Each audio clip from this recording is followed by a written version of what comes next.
Hi folks, this is Christine Leo Locher and I wanted to talk about change. If you want new stuff to come in, you need to make space for it, which means some of the old stuff needs to go.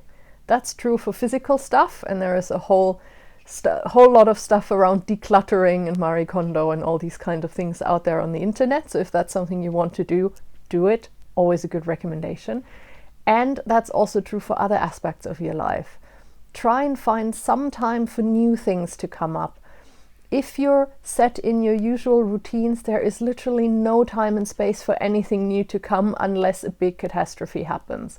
Now, obviously, a lot of us have been bashed about quite a bit by 2020 and its discontents, and that year still keeps going and still keeps on giving for a lot of people. So use that as an opportunity. If something is changing, if there has been a shake-up, use that to really ask, do I want to spend my energy to build the exact same thing back I had? Whether that's possible or not is a separate question altogether. Or do I want to focus on building something that really makes more sense for the next phase of my life? And, life is in flux by definition, otherwise we'd all be dead. Life is movement, life is change.